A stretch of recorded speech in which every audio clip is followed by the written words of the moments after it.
तो हेलो दोस्तों, स्वागत है आपका शॉर्ट एंड लवर चैनल में। आज इस वीडियो में हम सारे उन प्रश्नों का निस्तारण करने वाले हैं जो स्टेनो और टाइपिंग से रिलेटेड हैं। तो पहले तो हम एक दो फालतू क्वेश्चंस की बात कर लेते हैं, उसके बाद हम काम की बातों पर आते हैं। किसी ने क्वेश्चन किया है, किसी ने नहीं, बहुत सारों ने क्वेश्चन किया है कि एग्ज़ाम कब तक होगा। भाई पहले तो तुमने ये पूछ पूछ के हद कर दी कि वैकेंसी कब आएगी, तो वैकेंसी का अंदाज़ा भी मैंने गलत लगाया। तो मैं एग्ज़ाम का अंदाज़ा कौन सा सही लगाऊंगा? तो इस हिसाब से तो वैसे तो अप्रैल में हो जाना चाहिए। तो ये तो कोई लॉजिकल क्वेश्चन है नहीं। अगली बात कि किसी एक का कमेंट है 32-34 पर टाइपिंग स्पीड रुक गई है, एक का कमेंट है कि 50-55 पर टाइपिंग रुक गई है और ऊपर नहीं जा रही, उसके लिए क्या करें? उसके लिए कंप्यूटर को यूँ करके ठोको, क्या पता टाइपिंग स्पीड बढ़ जाए। शायद इधर पीछे से ठोको, आगे से ठोको, क्या पता टाइपिंग स्पीड बढ़ जाए। 32-34 पर रुक गई है, ठोक के देख लीजिए, बढ़ जाए तो। बाकी तो और कोई ऑप्शन नहीं है। जिनको लगता है कि टाइपिंग करने से बढ़ेगी तो वो टाइपिंग कर लें। अगला चलते हैं काम की बात पर कि टाइपिंग में जो हम चंद्र बीज जो स्टेनो के अर्थ में चंद्र बिंदु का यूज करें या ना करें, जैसे कि चांद, गोंद, माँ। तो स्टेनो में, हाई कोर्ट स्टेनो में जहाँ भी कहीं भी चंद्र बिंदु का यूज़ नहीं करना है, ओनली नॉर्मल बिंदी का यूज करना है, माँ, चांद, ठीक है। इसमें के शब्दों में हर जगह चंद्र बिंदु का यूज कभी भी नहीं करना है, ओनली बिंदी का यूज करना है। अब आता है कि संबंध सही है, संबंध सही है, संबंध सही है। कौन सा सही है? किंतु सही है, किंतु सही है। इनमें से कौन सा सही है? तो भाई अधिकतर जो देखा गया है, आप तो हमेशा बिंदी का ही यूज कर लें, किंतु, परंतु, हाँ, ले। तो इनमें के जो शब्द हैं इनमें बिंदी का ही यूज कर लें। ये जो आधा न, आधा म, इनका यूज मत करो, हर जगह बिंदी का यूज कर लो। कारण क्यों? कारण फिर कभी बताएंगे। अभी आप क्वेश्चन का ओनली सीधा सीधा उत्तर सुन लीजिए, क्योंकि बहुत सारे क्वेश्चन हैं। नेक्स्ट क्वेश्चन है भाई, जैसे कि कोड किन किन चीज़ों में लगाने हैं। तो एक तो ये क्र वाला कोड आता है 0Alt0216, है ना, और एक 0217 डबल त वाला आता है। जैसे कि आपको सत्ता लिखना है तो ये वाला सत्ता तो गलत माना जाएगा, आप ये वाला सत्ता लिखें, ठीक है। उसके बाद जैसे क्रम लिखना है तो 0216 क्रम ये वाला, और ये वाला क्रम गलत माना जाता है। और एक शायद एक वो वाला कोड है, नीचे वाला क्रम आ जाता है, जो क्रमश मतलब कि क्र जो नीचे आता है ये वाला। तो एक तो हम ऊपर से लगाते हैं, और एक आता है ये 0209 वाला क्रम। तो ये जो 0209 वाला क्रम है ये सही माना जाता है, ये गलत माना जाता है, ठीक है। जैसे कृत्य, कृत्य लिखते हैं हम, तो कृत्य में आता है ये, और एक हमने ऊपर वाले से लिखा तो ये गलत माना जाएगा। ये हो गई कोड की बात। कोड क्रम में लगाना है, इस वाले क्रम में लगाना है। और जैसे कि इसमें क्या आते हैं, कट्टर। अब कट्टर जैसे कि है तो एक वो डबल ट जो नीचे लगता है, उसका कोड मुझे पता नहीं है, तो उन चीज़ों का यूज इनमें नहीं करना है। जैसे कि आह्वान हो गया, तो एक आह्वान ये भी होता है, और एक आह्वान ह के नीचे व लगा हुआ होता है। तो इन चीज़ों में कोड का यूज़ बिल्कुल नहीं करना है, और चंद्र बिंदु का कहीं यूज़ नहीं करना है। कोड 2-3 ही है, एक तो क्र और एक ही सत्ता और डबल त, और ये 2 है, और कोई याद आएगा तो मैं बता दूंगा। इनके अलावा कोई भी कोड नहीं है। आगे बात करते हैं कि नेक्स्ट क्वेश्चन है, कोमा बोला जाएगा या नहीं। देखिए कई बार क्या होता है, कोमा और विराम की बात कर लेते हैं। कई बार तो वो डिक्टेशन में हर बार कोमा और विराम कोमा तो नहीं बोलता, विराम बोल देता है हाई कोर्ट स्टेनो के डिक्टेशन में। जैसे कि परिवादी ने परिवाद प्रस्तुत किया, विराम बोलता है, तो विराम जहाँ जहाँ बोलेगा वहाँ लगाना है। और कई ऐसी जगह हैं जहाँ पर अति आवश्यकता है विराम लगाने की, बहुत ज़्यादा आवश्यकता है और उसने बोला नहीं, तो भी आपको अपनी स्वेच्छा से लगाना है। जैसे कि ये लाइन है कि सरकार के इन प्रयासों को सफल करने में समाज की भूमिका होना अति आवश्यक है। अब ये मान लो यहाँ पर वो बोलना भूल गया, समाज का हर व्यक्ति नारी में, तो अब यह है के बाद तो कोमा लगना ही लगना है। तो ये जो विराम लगना ही लगना है, तो आपको 100% लगाना है अपनी तरफ से। बाकी यदि वो कई बार तो होता है कि कई एग्ज़ाम में वो हर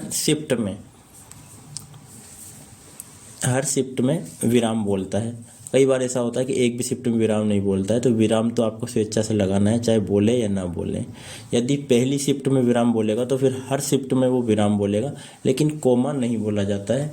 कोमा आपको मर्जी से लगाना है। कोमा किन किन शब्दों के पहले लगाते हैं? लेकिन, किंतु, परंतु, ठीक है, इनके जस्ट पहले कोमा लगता है। कोमा की एक अलग से बता देंगे, वैसे कि बता देते हैं और भी। लेकिन, किंतु, परंतु, इसलिए के पहले भी कोमा लगता है, जो लाइन ख़त्म होती है उसके पहले। ठीक है, एक ये वाली लाइन आती है, आपको बता देता हूँ। ना तो उसने चोरी की है, ना ही उसके पास से माल बरामद हुआ है। ठीक है, ना तो उसने चोरी की है, ना ही, ना तो और ना ही जो वाले सेंटेंस आता है इसके पहले भी कोमा लगता है। और ये लेकिन, किंतु, परंतु कई लोग बाद में कोमा लगाते हैं, बाद में नहीं लगता, इससे तो फुल एरर मानी जाएगी। ठीक है, तो इस तरह कोमा का आप ध्यान रखें और वीडियो पूरी देखें, क्योंकि काम की बात है। क्योंकि आप सालों से मेहनत कर रहे हो, तो ये आधे घंटे की भी वीडियो हो जाए, 1 घंटे की भी हो जाए, तो भी कोई दिक्कत नहीं है ना। मेहनत कर रहे हो, नौकरी के लिए कर रहे हो, तो वीडियो भी देखो। आगे चलते हैं।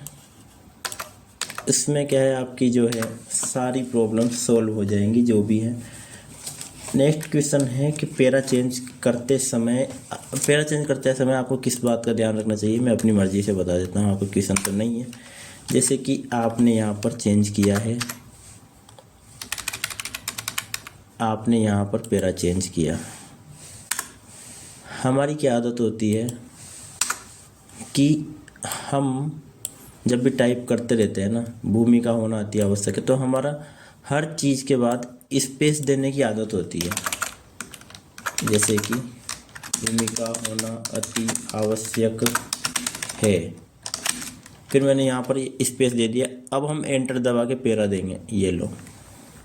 तो यही हमारी गलती है, यहाँ पे स्पेस दे दिया, लेकिन सॉफ्टवेयर में क्या है कि स्पेस को गलत मानेगा, क्योंकि ये इस शब्द के साथ जुड़ गया। जब भी आप पैरा चेंज करो तो यहाँ पर कोई भी स्पेस नहीं होना चाहिए एंड के टाइम पर। जैसे कि आपने है लिखा और फुल स्टॉप लगाया, अब आप स्पेस मत दबाओ, सीधा एंटर दबाओ, एंटर। अब हुआ है पैरा चेंज।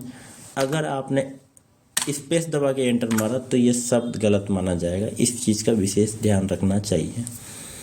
अब बात करते हैं कि पैरा चेंज करने के बाद टैब देना है या नहीं। तो टैब देने के बाद ये इतना आगे सरक जाता है, लेकिन वहाँ एग्ज़ाम में कोई टैब काम नहीं करेगा, और यदि टैब काम करता भी है तो आपको अपनी स्वेच्छा से टैब नहीं देना है। ठीक है, पैरा चेंज करते टाइम कोई चेंज नहीं देना है, कोई टैब नहीं देना है, बस एंटर दबाकर और काम शुरू कर दो अगले पैराग्राफ के लिए। अगला है टैब का यूज़ नहीं करते हैं। ठीक है, और एफिशिएंसी में टैब काम कर जाएगा। जो हम न्यू एरो, वो न्यू लाइन बनाते हैं रो, तो उसमें आपका जो है टैब काम कर जाएगा, उसमें कोई दिक्कत वाली बात नहीं है। टाइपिंग में बैक स्पेस यूज करें या ना करें, भाई थोड़ा बहुत कर लो, लेकिन ज़्यादा करोगे तो दिक्कत आएगी आपको। अगर अभी आपकी आदत है कि बिना बैक स्पेस के आप कर लेते हो तो बहुत अच्छी बात है, लेकिन अगर ऐसा है कि बैक स्पेस हटाने के बाद आप कर ही नहीं पाते हो टाइपिंग, आपकी आदत हो गई है, तो हाल फिलहाल जब एग्ज़ाम नज़दीक है तो आप अपनी आदतों में चेंज करने का मत सोचो।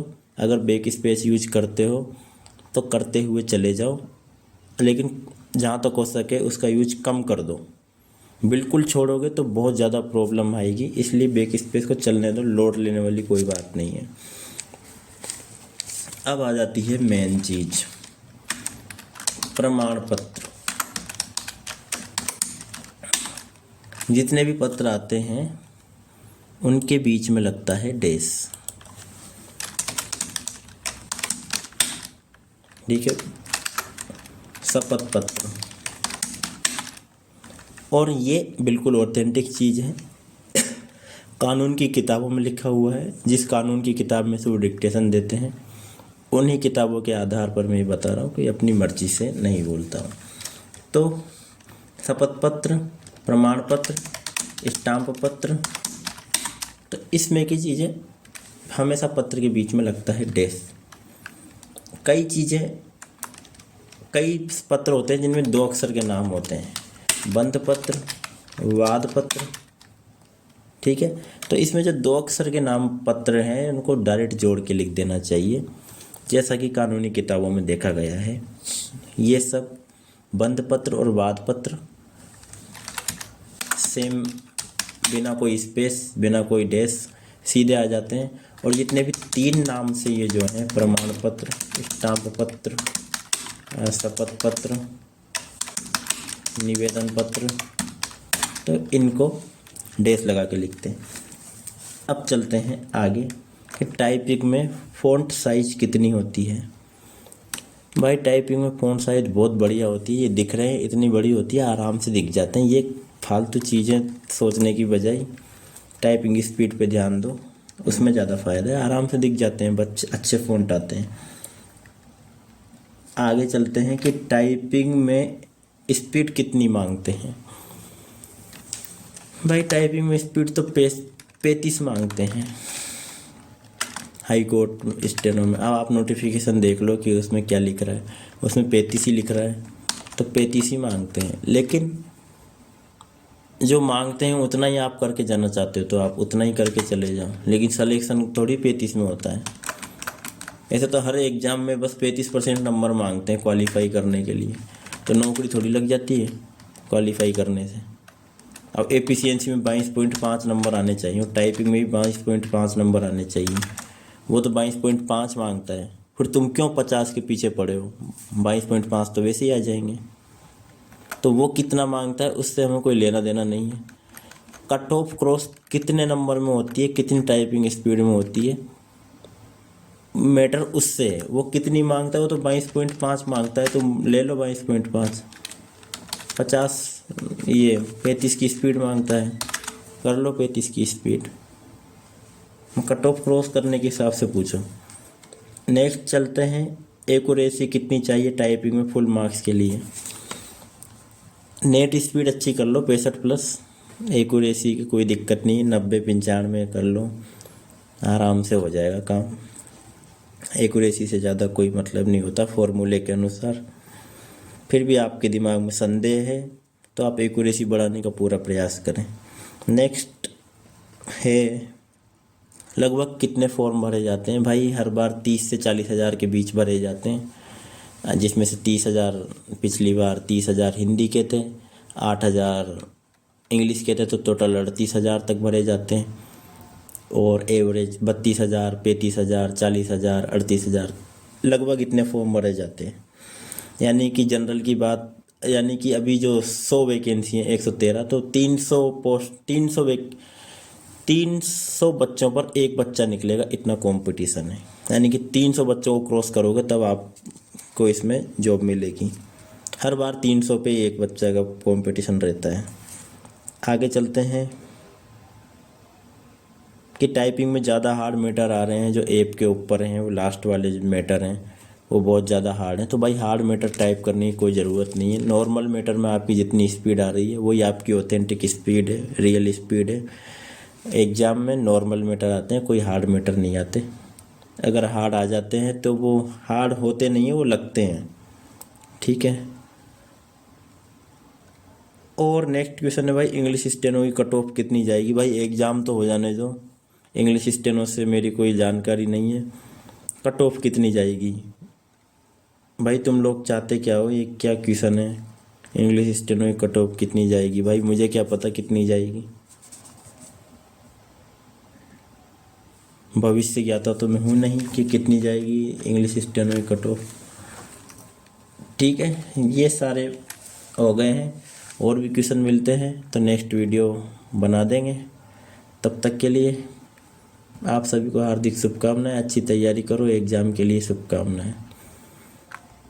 और कुछ बात कर लेते हैं और शब्द शुद्धि की। महिला सशक्तिकरण, कुछ भी शब्द आ जाते हैं जिनके पीछे करण शब्द जुड़ जाता है, तो करण शब्द जुड़ते ही जो, जैसे कि सशक्तिकरण, तो फिर इसमें ये छोटा वाला नहीं आएगा। सकरण शब्द जुड़ते ही पीछे जो ई की मात्रा होती है वो बड़ी आती है। ठीक है, जैसे कि हो गया प्रमाणीकरण, करण पीछे जुड़ गया तो 100% बड़ी ई की मात्रा आएगी। ठीक है, मिलते हैं नेक्स्ट वीडियो में आपकी अगली प्रॉब्लम्स को लेकर। तब तक के लिए आप सभी को एग्ज़ाम की हार्दिक शुभकामनाएं, अच्छी तैयारी करें।